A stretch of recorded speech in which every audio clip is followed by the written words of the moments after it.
Bringing your ideas to life is about who you are. I need it to complement who I am in my business because I want to make money.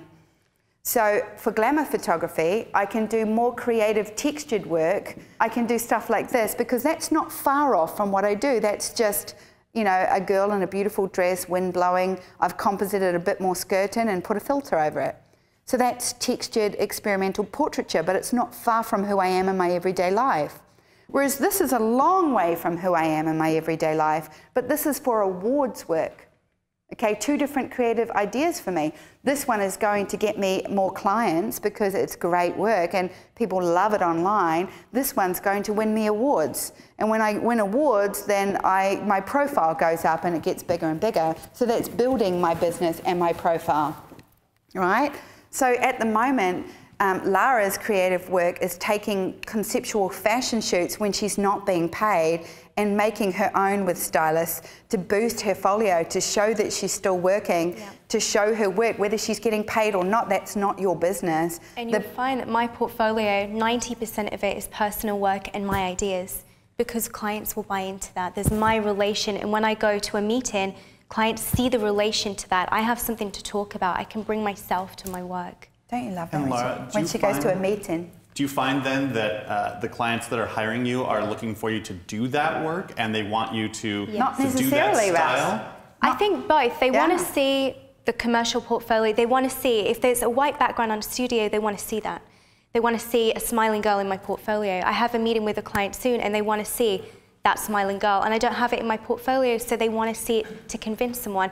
But when I go to the meeting, they want to see that I'm related to that. And you know, I'm a young photographer, I'm female. I sit in a meeting room and already it's like and I said this before, they don't get that I am who I am. They just don't understand that I am responsible for the job and I'm capable of producing that. So by me putting that personal work and the conceptual work in front of them, they can already see the relation, and I can say, you know, this inspired me because of this, and I started with self-portraits and this goes into this, and they love that. And that's what wins me over the job. And also the state with which you dwell when you're creating your creative shoots. Definitely. Nikki, can you get my iPad? If it's not in that bag, then it'll be up in the makeup room, but I want you to see something, because today I've drawn my shoots, very rudimentary, you know, I didn't take any time, I did them in under 30 seconds. Thank you. So I look at it like this. Bringing your ideas to life is about working with no budget.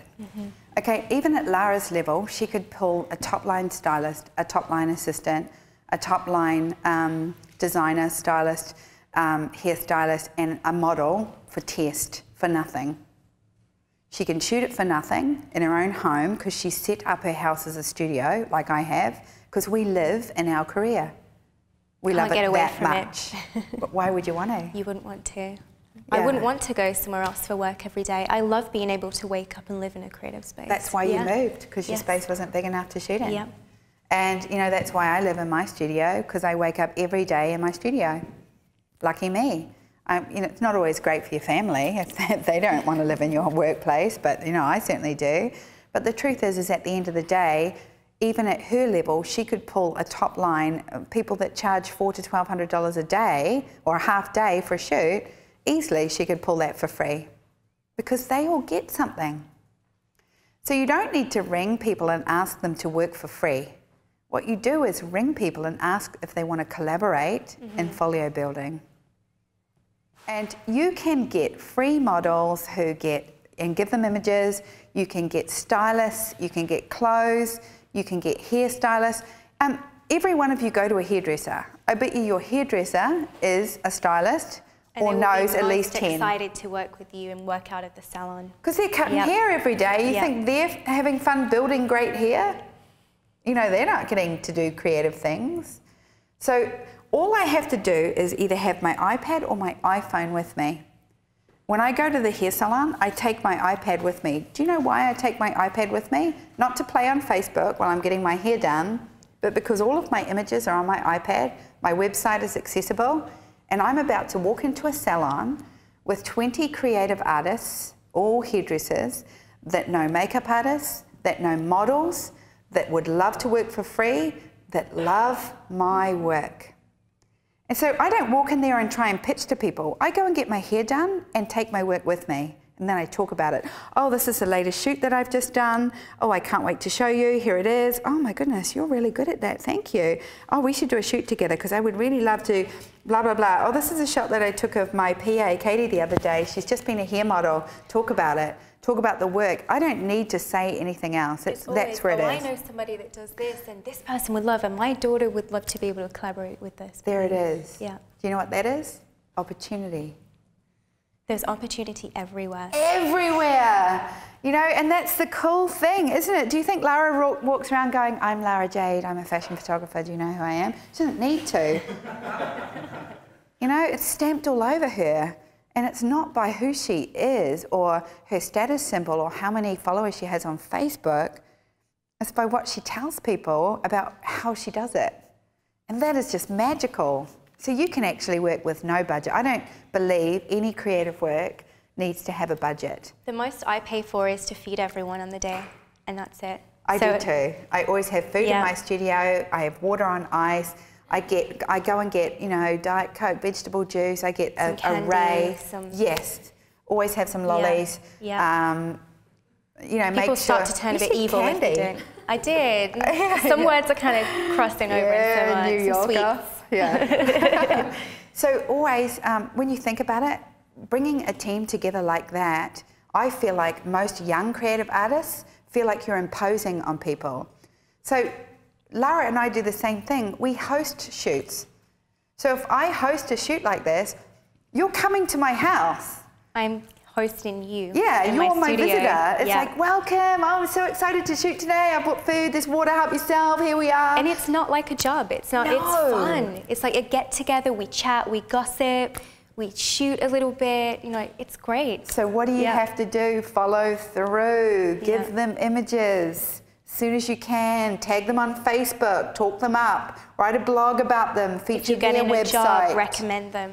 Recommend them, talk about them if you like them. If you don't, never use them again. It's okay, but make sure you give back. They're giving you time, it's vital. People get really annoyed if they give you time and get nothing back. Really important. Working with stylist models, trade for print is a big one. Or time for print. Yes. Yep. Time for print is also a really, really big one. A lot of people just want to be given work and they want to be talked up and they want to be included in your circle. So it's very important that you create a system. So now I need you to tell me right now, what is your theme, what is your style, and what is your story around your creative self. Now, if you're one of those people, like my big sister, by the way, I just have to say, my big sister is one of the most ridiculously talented people you ever met in your life. Like, she makes me look like a cartoonist. I'm okay with that.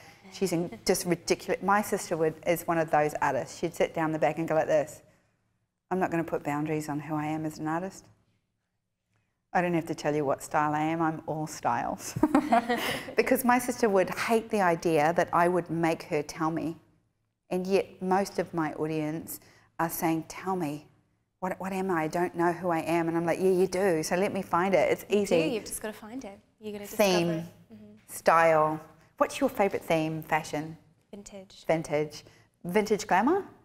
Yes, kind of like the Gatsby yesterday. Anything 1920s, 1930s, glamorous gowns. So whenever you want to play, that's your go-to? Yes, it's always my go-to. And if you were going to be known for something, like when you're 75 and they're like, oh, in Lara Jade's career, she's, you know, is so famous for, it would be vintage glamour and bringing that beauty through. Okay. Yeah.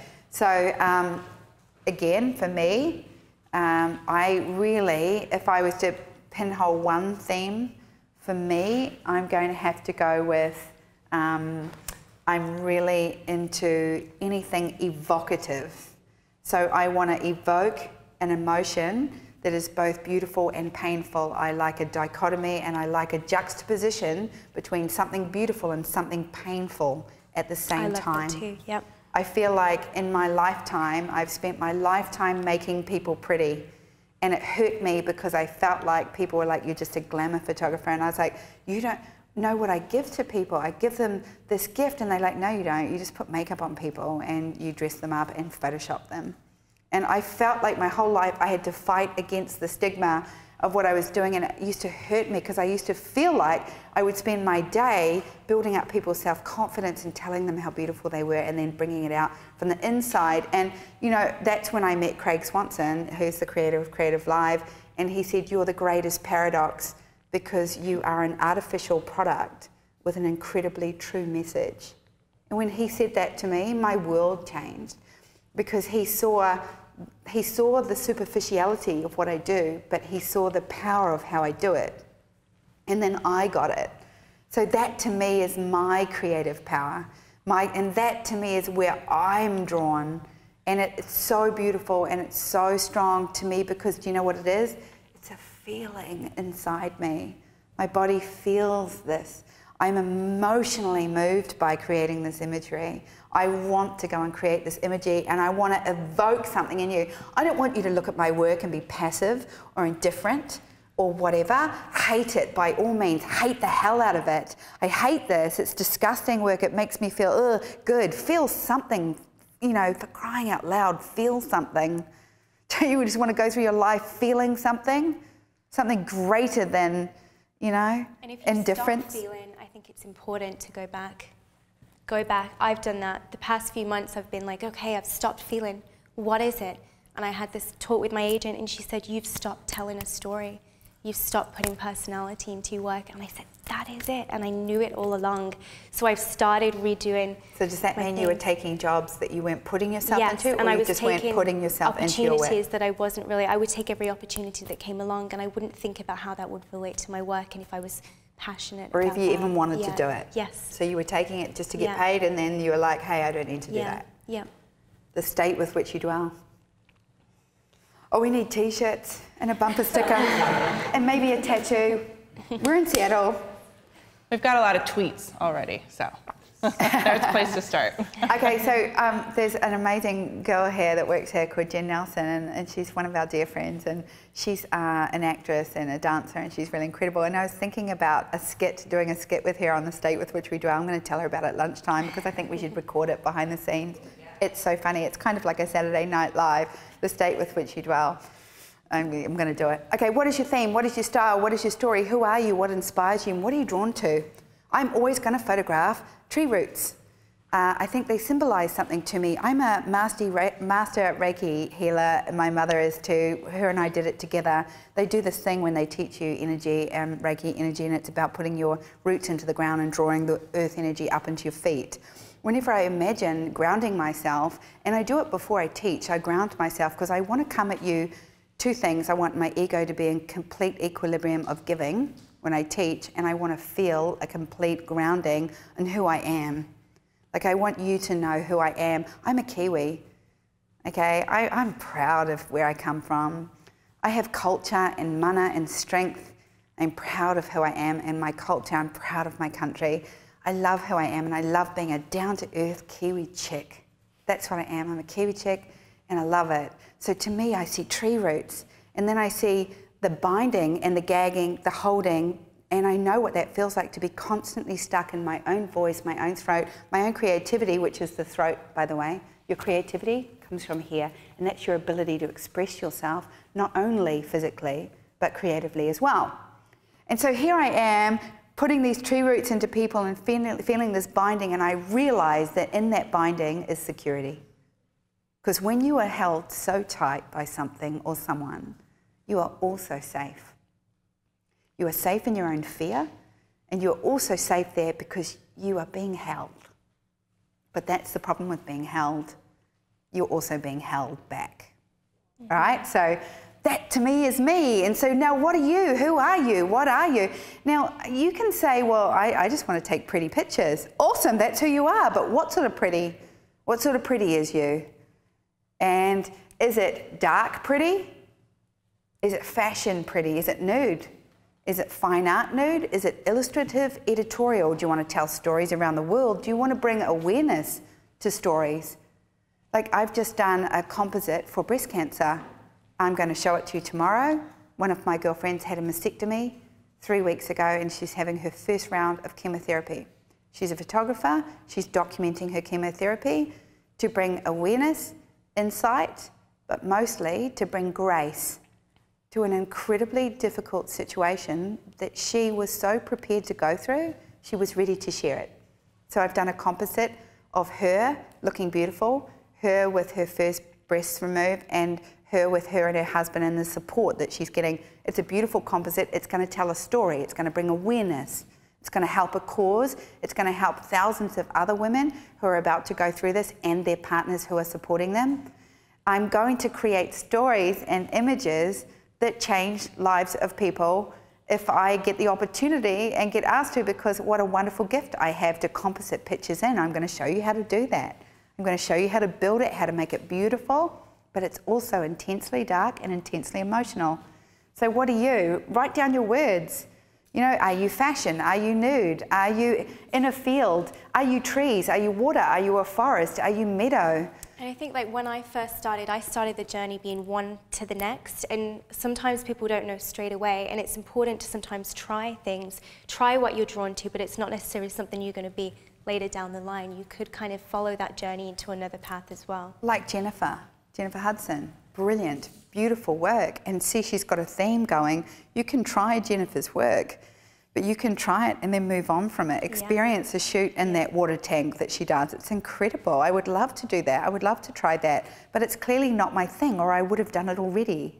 But if you want to try it and experience it, great. I feel like, and this is how I work, when I look at people, when I mentor people, I get a really strong sense of where people are. I feel like your first journey to learn photography with your self-portraiture was about you discovering yourself. Yes. I think it was about you finding your confidence. Yeah. I think it was about you taking off your mask and becoming a woman. And then I think when you realized the skill and talent that you had that was very natural, you had a desire to be something, and you started to become it before you were ready to. So already you were telling yourself, like, I'm too scared to be here because I'm here, and people are saying, well, you're too young, and what are you, some rich kid? And you're like, no, I worked really hard. And you were justifying yourself there, but the whole time through your teenage years, you were learning about who you were and what you wanted. Definitely. And that's amazing, that experience, the experience she got from her own experiential portraiture is incredible. To see thyself is to know thyself from somebody else's eyes. To see thyself in a photograph is to know thyself, to experience thyself is one of the most incredible things you'll do. How many of you think you don't have a lot of confidence? You don't. How many, if I made you stand up here now, could talk to that camera confidently, knowing how many people are watching you? I never used to. Oh, 3 and Lara's mother. Hi, Mum. Hi, Mummy. So, but the truth is at the end of the day, what I did was, because, you know, I suddenly realized that I couldn't speak to a room full of people, but I had this voice and I had this message and I had all this shit to say. God knows you couldn't shut me up, but the truth was I couldn't deliver it. I got in front of a camera and I recorded myself talking. I've said this before, record yourself speaking to camera about something you're incredibly passionate about. Don't try and speak. Don't think about what your face is doing. Don't think about your body language. Just tell me a story into camera about something that you really like and something that really moves you and drives you. And I've just created this incredible piece. I can't wait to share it with you. This is how I did it. I work with this makeup artist. Get lost in the story, because this is the moment when even the greatest introvert becomes this incredible extrovert. And all of a sudden you're speaking passionately. You're not thinking about how you're speaking. You're just being yourself, and then make yourself watch it. Watch it and watch it and watch it and watch yourself, and you will discover something amazing. The first thing you'll do is criticize your physical self. Oh my God, I don't talk like that. My mouth moves funny. Why do I put my chin up? Why am I doing that? I don't speak like that. Why does my mouth go to the side? And once you get past the physicality of what you don't like, you suddenly just start seeing yourself and going, oh, I see me. And then you start seeing you and that energy, and then you realize what it is that people are drawn to when they want to work with you, when they want to be near you, when they love you. You have to understand yourself from someone else's perspective. Always. Yep. And as soon as you see it, you'll be shocked by it. And then when you're doing this, the trees, the water, the forest, the meadow, the nude, the flowers, the pretty dark, the fashion, the nude, the fine art, the editorial, the illustrative, if you can honestly look at that list and say, oh, I just don't know what I like, then you don't like any of them. Go and make up something else. Because I can tell you how many of those I like. Okay, I love water shots, but I don't shoot anything in water. What's the first thing that's going to happen in water? You're going to mess up my dress and you're going to screw up my hair. Okay, and those are the two things I like about all my shoots, is the hair and the dress. Biggest things I'm going to look at. Second thing is, let's go and run through a meadow. Well, okay, first thing I need to ascertain, what country I'm in and are there snakes? Because can you just do a close-up of my shoes? Do I look like the sort of girl that likes to run through meadows? I do all of my photo shoots in a studio. I feel pretty comfortable in my studio. I like natural light and I like to wear high heel shoes, and I'm not really running through any meadows. You know? I love nudes. I love male nudes, I love female nudes, but I don't like nudes for the sake of being nude.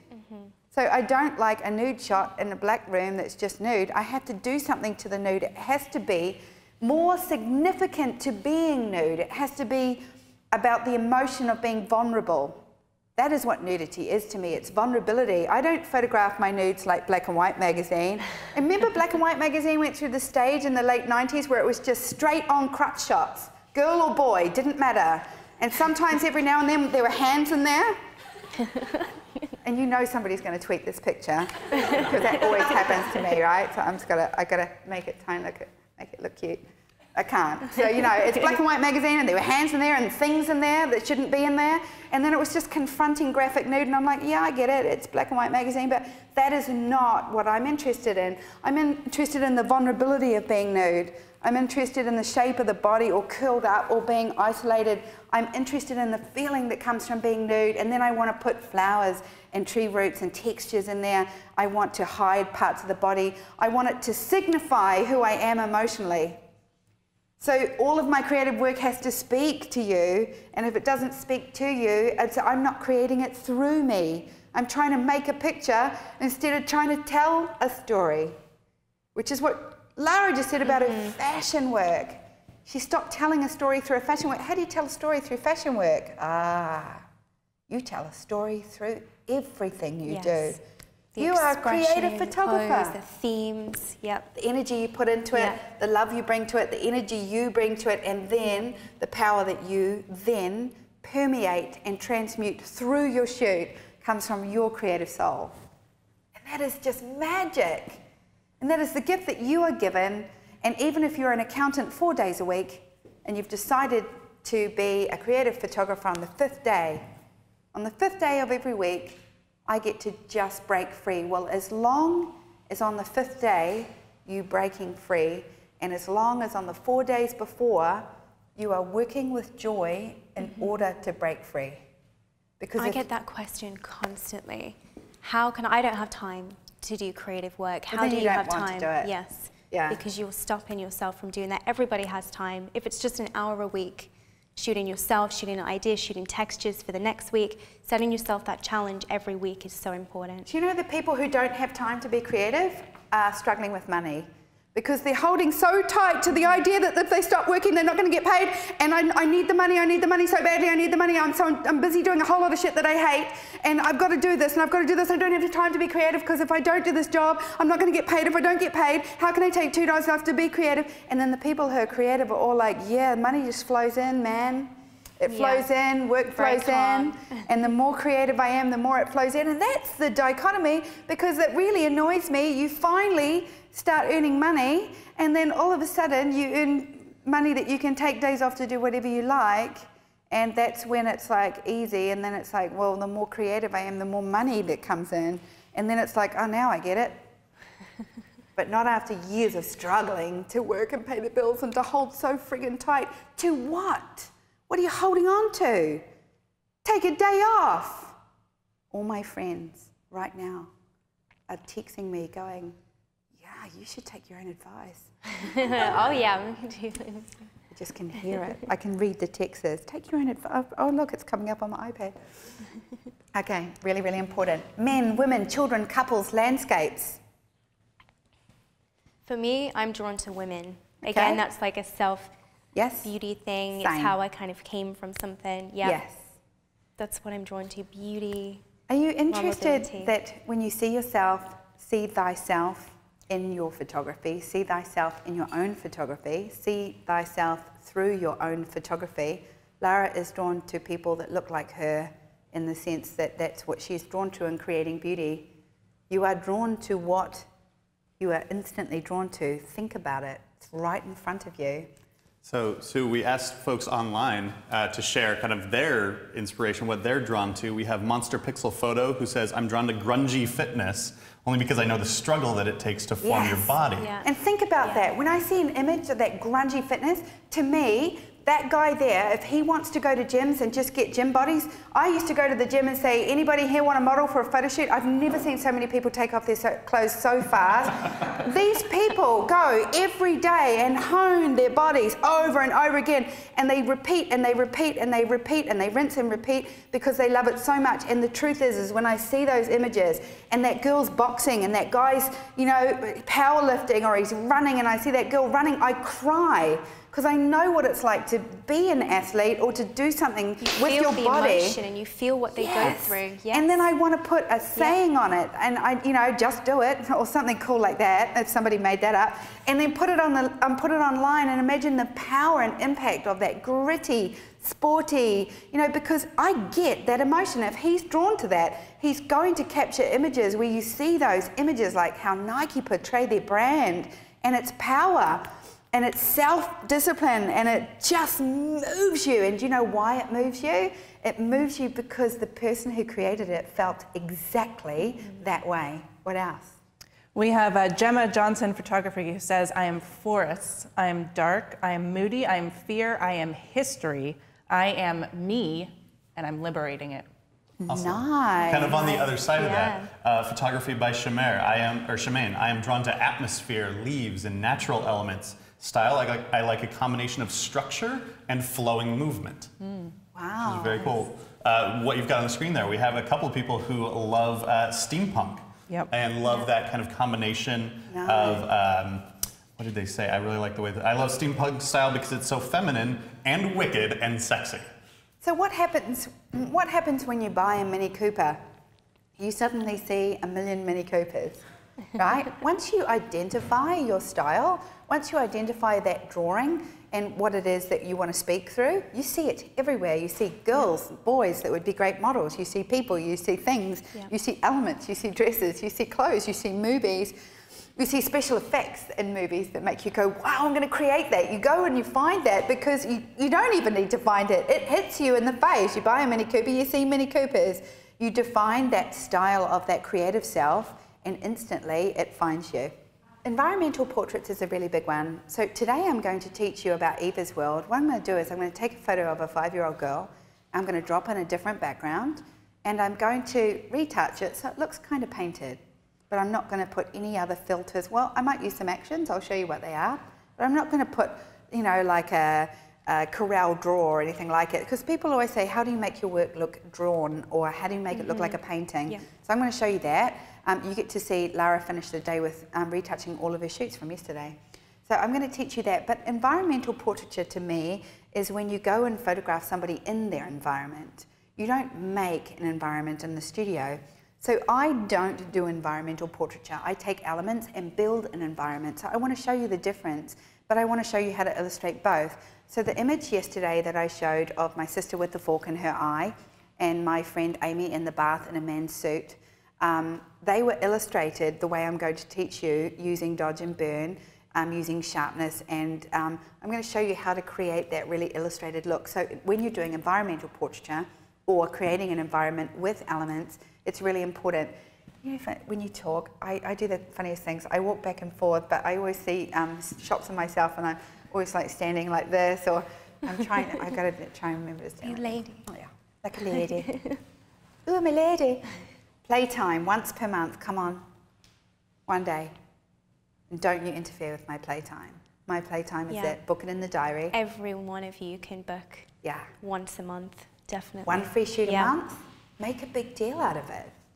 Okay, make a big deal out of it once a month. So, I won last year. I didn't enter this year.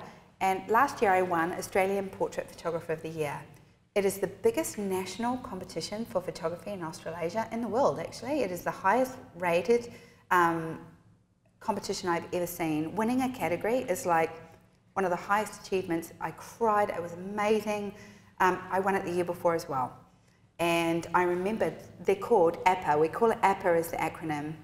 And APA is the big thing that comes around every year. So people started to ring me and they're like, oh, hi, Sue, I'd really love to be one of your APA girls. And so being a Sue Bryce APA girl became something my clients wanted. Like, can I be one of your APA girls? So I photographed this girl as a portrait, and then she became one of my APA girls, and that won 3 big national competitions around the world and got gold distinctions in 3 countries and won me all these trophies and everything. And she's got this image as my APA girl. She's one of my APA girls, and she's like, can I be one of your APA girls again? And you know, every year I do 4 APA girls, and it's kind of something that everybody wants. Make a big deal out of it. You know, what are you trying to do? Are you trying to do an exhibition? Are you trying to do a book? Maybe you should create some marketing around these creative shoots. Maybe it's a great way to market yourself online. If you feel like your brand and your creative work are 2 different things that you want to keep apart, I want your creative brand to have a funky name. I love your name. I think it has a very distinct quality. And I feel like taking your brand away from who you are, if that is your goal, is a great thing to do. It needs to have its own Facebook page. You can run multiple Facebook pages and its own Twitter handle. And it needs to be Facebooking and tweeting every day if you want people to build an online following. Then, okay, international awards. I want to talk about this because I think it's very important. You can ask me any questions you want about international awards. This was my first attempt to win a gold, okay? And I tried to be controversial. I realized that the good portraiture wasn't really working. The illustrative portraiture got far more sort of argument, talk, and so I was just learning. So what I did is I photographed my makeup artist, I printed the image, and then I stitched the image with a needle and thread. So it's really stitched in. Like it's not in there, and I didn't Photoshop it, I did it, and then I re-photographed the image. So this was right on the sort of threshold where Photoshop was becoming into our studio, so we didn't really have it. And it almost went gold. Okay, so there were 4 judges there, they were pushing it up, 1 was pulling it down. Now I could do this image a whole lot differently. I could pinch her lips, you know, and warp. I could actually make her look stitched. This represented beauty to me, an idea of beauty, that sometimes you are so bound by being beautiful or this idea of trying to be beautiful that you're just so bound to those rules. That's what it meant to me. I then realized that I needed to hone my skills if I wanted to win. And I'm one of those people that when I want something, I go after it. So I have to want it in order to work. Wow, this is crazy. I just had a wicked deja vu then. A wicked deja vu. So I asked a friend to pose for me, and I don't do any nude posing. I make people pose in underwear, and then I remove the underwear in Photoshop, and then I started to use composite, and I started to put in tree roots, and this is how bad my first try was. And I put it up for judging the next year, and it got 73, so it got a bronze award. So I got on the board, I got in the book, but you know, it was clearly not good enough to win anything. And then I started to hone that skill because I was very drawn back then, so this was 8 years ago, very drawn back then to that sort of genre of like putting in tree roots and making her grow into the ground or grow out of the ground. And so there I started to go more advanced in my technique because I just keep practicing and honing it and practicing it. And this one won a silver at the National Awards. So I again got on the board, got on the book, and won a gold that year. So the gold is what you go for. Everybody tries to win a gold. And then once you hit gold status, it's either a fluke or you have to do it every year. So the pressure to create awards that are at that level is huge. And then I produced this the 3rd year. Now that was 3 years of learning myself how to put tree roots into a photograph. I'm going to show you this tomorrow because you're going to see me actually do it. And if somebody had shown me, I may have got to it in the 1st year. But the whole point is that I learned and I learned and enjoyed it and loved every minute. Everything I photographed in this image is dead. Except for the little sprout in her toe. And we're allowed to title our images, which give them power. So if you're doing an exhibition, if you're putting an image on Facebook, if you're blogging an image, you're an artist, title your image freedom, love, joy, rage. You know, wrote, improvident. This is wrote. Her days became wrote and improvident. That was the title for this image. Her days became rote, without plans, repetitive, improvident, nothing. And look, I'm eating my peas and carrots and I've just jammed a fork in my eye and nobody cares.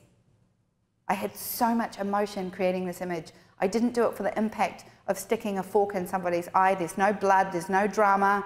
It's just bang, fork in the eye, rote and improvident. You know, and I remember thinking, I would rather die than live a life of perpetual inconsequence. And that's how I felt when I did it. And then as I was doing that, I was putting that into the image. I would rather die than live a life of perpetual inconsequence.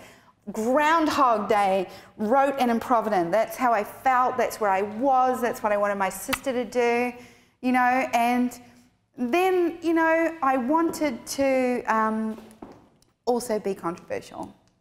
But then that's why I did that. Because there's always something controversial in my work. I would find places like this, and I would think to myself, this is somebody in pain. Now this girl, she's not in pain. She's not a drug addict. She doesn't have bad skin, you know, and she's not in a bad place. She's a beautiful girl. And I said to her, would you pose for me? Would you be my drug addict, my homeless drug addict? And she's like, yes, I'd love to do that. And, you know, it was so wonderful doing this shoot and winning these awards because I got to tell stories. And, you know, at the time, I had a friend going through drug use and anorexia. And I remembered feeling all the emotion around it, but it's entirely created, but it's created by me. And then I went through these images. You know, this is not, she's not sitting in that room. She's in my studio. She doesn't smoke. She's not a prostitute. I wanted to create images that tell a story about this woman. You don't know this woman. This is not a picture of Mamawa. This is a picture of a girl in a situation, and you are reading the story in there, a story that I've told you, and you don't even know what it is because it's an image, so it is through a filter of your own understanding. I started to go away from doing the dark stuff because I started to get known for it. And then I started to worry that I was just getting known for that. So I started to build the big dresses and the big hair and then create worlds like that were entirely manufactured. But it's exactly putting in flowers, putting in backdrops, building dresses, changing heads, exactly the same as putting in tree roots, just a different energy. And yet when I created this image, every part of my image was Portrait of a Lady. This is Pippin Walton. She is a very celebrated, award-winning illustrative photographer who came to me, first day I met her, walked up to me and said, I want you to photograph me, and we've been friends ever since. I'm going to show you her awards work tomorrow. It's beautiful. It's very her. And I created this for her, and it's a big image in her bedroom, and it really is magnificent. And I used to think, Portrait of a Lady, Portrait of a Lady. This was Secret Lovers. This was me putting a love heart in the tree. This was the little creepy bonsai tree outside my dentist. This is a fake tree top and a fake roots on the ground, and that's a couple that came in for a portrait shoot and asked me to shoot some nudes of them. And I said, okay, I'll do nude, but I don't shoot penises or vaginas. I'm not interested in doing erotica. I'll make it very clear. I will do loving, beautiful lying down shots. You know, you can keep underwear on and I'll remove it in Photoshop because I'm not going to see crutches anyway. And that's exactly what they wanted. They spent $3,500 on beautiful nudes. I asked them if I could composite them into this shot, and that was about Secret Lovers. And today I'm going to shoot 4 concepts. So Sue, before we go to break, I'd love to get in, since you said, a few questions about how to go about getting awards or looking for them. So essentially, JM Photo and Tenmo would love to know, where do you submit artwork to win awards? Where do you start? Where do you apply? I have no idea. And then finally, also, Alan Birch from Missouri, regarding competitions, Do you just create your vision and enter, or do judges have specific things that they look for? So all that combined. Yes, judges do. The judging at international standard is incredibly interesting, and you can watch it online. You can watch APA online. So basically, New Zealand have the NZIPP, which is the New Zealand Professional Photography Body. You can enter the New Zealand Photography Awards, it's a good one. Then you can enter as an overseas entrant. You can enter the WPPI, which is at WPPI, and that you can enter online as well. You can enter the International Aperture Awards, which is online competition, whereas WPPI, NZIPP and AIPP, which is the Australian Institute of Professional Photography, they have an international body where you can enter as an international client. You can send in, you look at the category that specifically suits you as a photographer. So I'm going to enter creative portrait or illustrative. I'm not going to enter family portrait, which is traditional, no Photoshop, because that's not where I am or who I am. I'm not going to enter commercial or fashion. That's what Lara can enter, fashion. She could enter 4 images into the fashion section and win the fashion section. It gets judged live, it gets broadcast, but if you're in the area, you can go to WPPI, you can go to New Zealand, you can go to Australia. So what it does is it sets a really great challenge for you to create images to put in. So let's say you simply want to win some awards. I know of people that just want to win awards. You know, you've heard me say it. Winning awards for photography is just creative masturbation. It's public masturbation, that's all it is. You get to stand up and beat your chest and go, I just won an award. You get to cry if you don't win one. You'll see lots of tears and lots of drama, lots of people needing to validate themselves through their awards. I like to win, I'm very competitive. I gave myself a goal, but the only person I compete with is myself.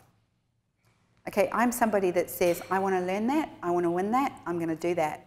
Nobody stopped me, nobody stopped me. And the thing is I want to do that for me.